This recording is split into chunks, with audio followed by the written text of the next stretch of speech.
Oke teman-teman, ini sehubungan Undang-Undang Cipta Kerja.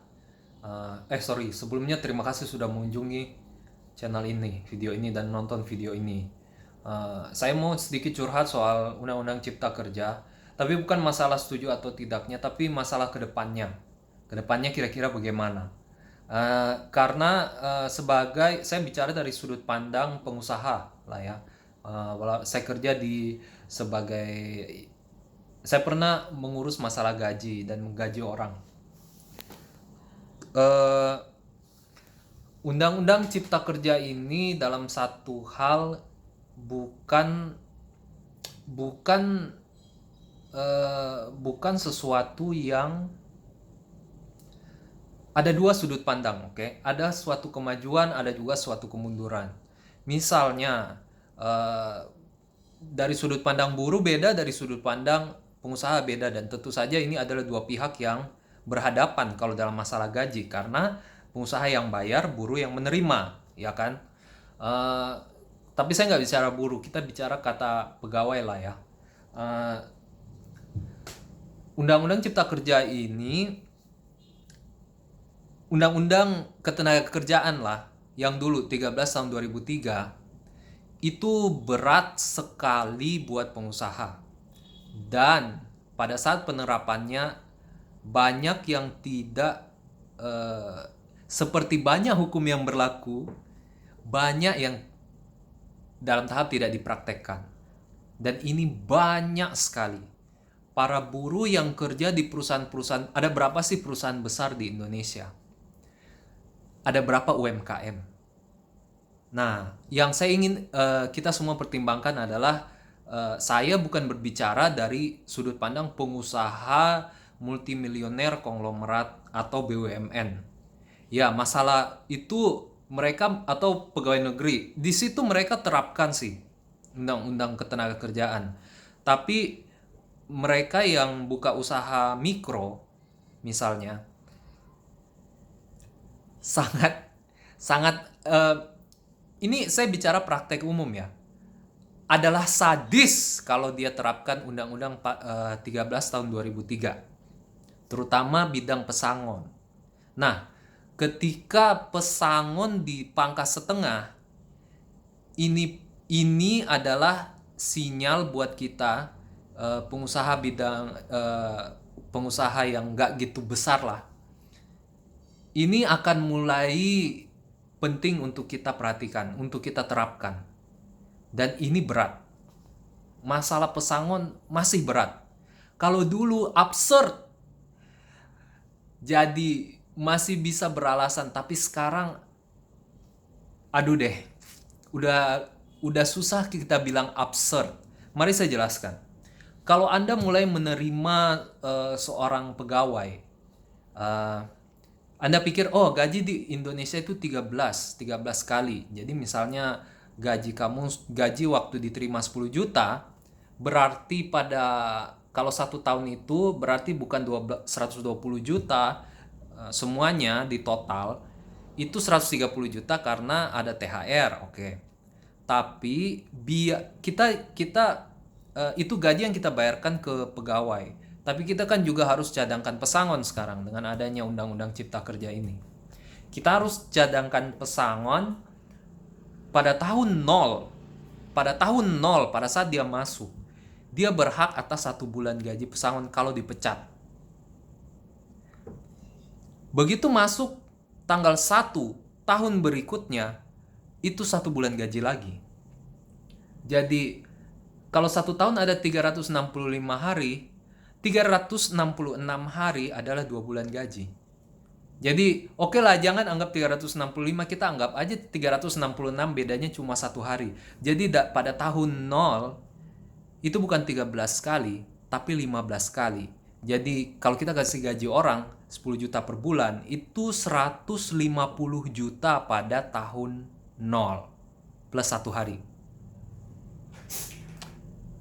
Kemudian pada tahun 2 itu 140 juta karena THR tambah pesangon 1 bulan. Bukan tahun kedua, tahun pertama. Kemudian masuk tahun kedua itu masih rata-rata kalau dijumlah ya 160. Itu karena ada eh, semacam pesangon, tapi ini kategori lain, yaitu masa kerja, imbalan masa kerja itu 2 bulan gaji. Jadi tahun pertama 150, tahun kedua 140, tahun ketiga 100, tahun 012 plus 1 hari itu 150, 140 dan 160.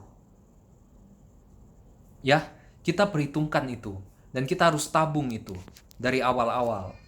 Oke. Nah, di sini misalnya kamu pikir, oke, kita harus siap-siap dari awal asuransi pesangon. Betul sekali saya bilang. Betul, dari awal asuransi pesangon itu sangat penting. Karena ada detail ini. Kalau mereka mengundurkan diri, pihak pengusaha nggak bayar pesangon. Nah, sekarang pertanyaannya, saya tanya kita jujur masing-masing ya, kita punya usaha. Kalau di dalam benak pegawai kita ada dipecat dapat uang lebih banyak daripada mengundurkan diri, itu gimana gitu? Ya kan? Eh, itu insentif yang nggak bagus. Kita ini ekonomi kita kan ekonomi yang berdasarkan pada insentif. Kita nggak mungkin kerja kalau nggak dapat uang, ya kan?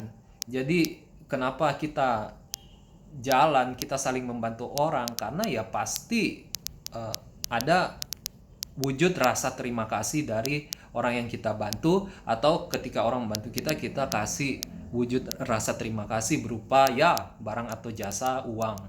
Itulah. Nah, saya berbicara begini ada tujuannya, sorry. Nah, saya ingin ajukan satu skema gini. Bagaimana menurut pendapat teman-teman? Nanti pada saat negosiasi gaji, kita kasih tahu semua skema ini ke mereka yang calon pekerja, calon pegawai lah.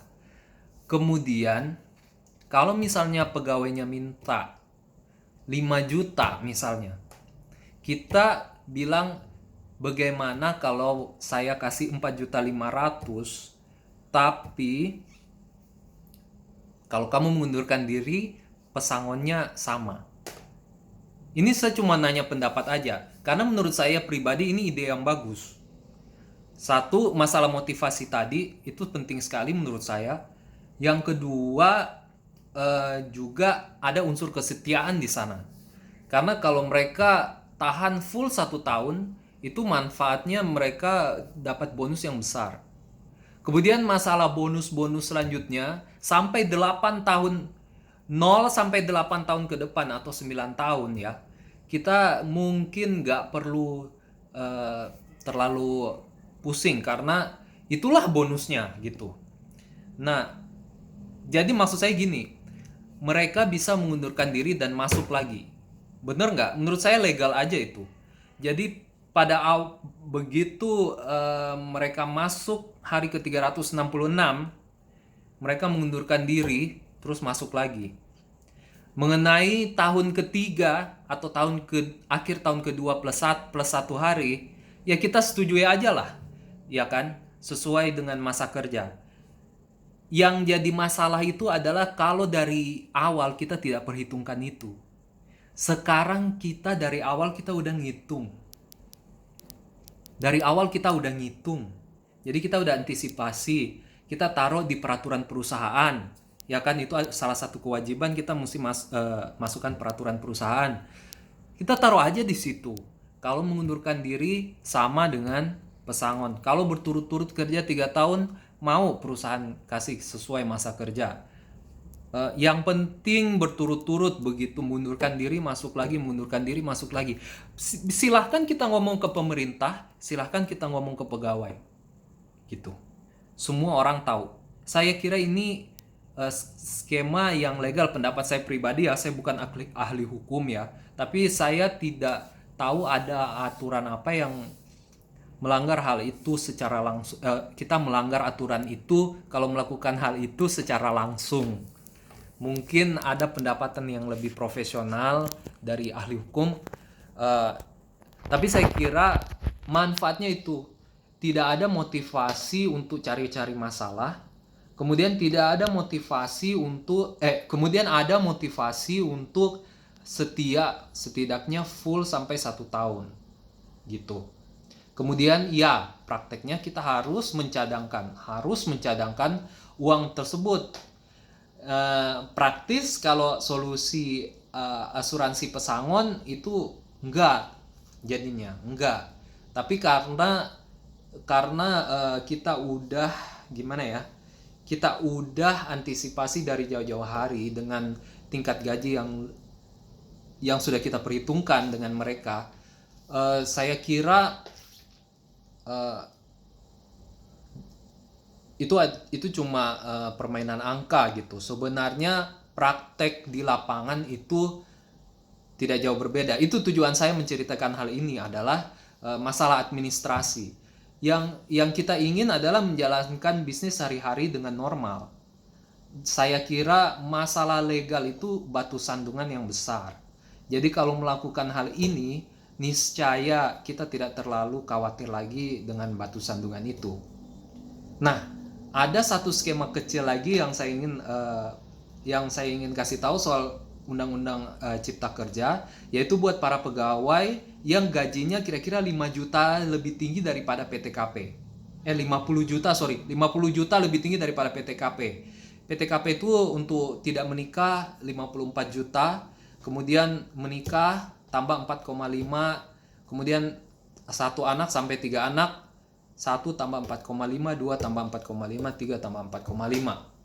Jadi kalau gaji kita masih di bawah PTKP setahun, kita itu nggak kena pajak. Nah, untuk mereka yang gaji kira-kira 10 juta lah ya, mereka gaji 10 juta per bulan, mereka harus bayar pajak 5-15%. Nah, di Undang-Undang Cipta Kerja ini sudah diizinkan membuat PT dengan sangat mudah dan tidak perlu lebih dari 1 orang dalam mendirikan PT. Nah, PT ini adalah sebuah perusahaan, bagi mereka yang belum tahu, perusahaan di mana dianggap sebagai satu individual, satu orang sendiri. Jadi kalau misalnya ada kebangkrutan, kepailitan, yang diambil asetnya cuma yang ditanamkan di PT itu saja, tapi nggak merambah sampai ke penanam modal. Biasanya PT itu cuma boleh didirikan oleh lebih dari 1 orang, tapi kali ini 1 orang aja boleh UMKM. UMKM ya yang modalnya di bawah, ya adalah ketentuan UMKM itu umumnya orang biasanya sih UMKM ya.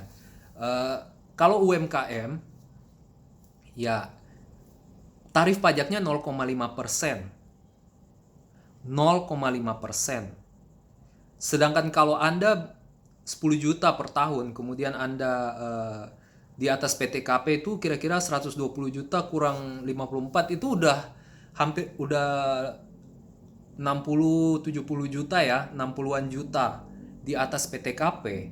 Itu 5%-nya adalah 3 juta ya, pajaknya itu 3 juta loh 1 tahun. Sedangkan kalau misalnya 120 juta, itu 0,5%-nya adalah 6 juta. Tunggu dulu. Ya, salah. Berarti 10 juta masih oke. Pokoknya nantilah kalau misalnya gaji Anda udah tinggi begitu, Anda bisa sorry. Anda bisa menggunakan Anda bisa jadi perusahaan. Jadi memberi jasa kepada perusahaan-perusahaan gitu misalnya. Jadi keuntungannya untuk membuka PT mungkin kita nggak tahu peraturan pemerintah yang akan keluar seperti apa. Mungkin di peraturan pemerintah nanti kita bisa, kalau benar bisa seperti itu, lebih bagus kali untuk bikin PT gitu. Kira-kira itu aja dari saya. Ini undang-undangnya masih baru, saya juga bukan ahli hukum, jadi mohon masukan dari yang lain. Saya juga bisa salah, minta maaf. Terima kasih ya.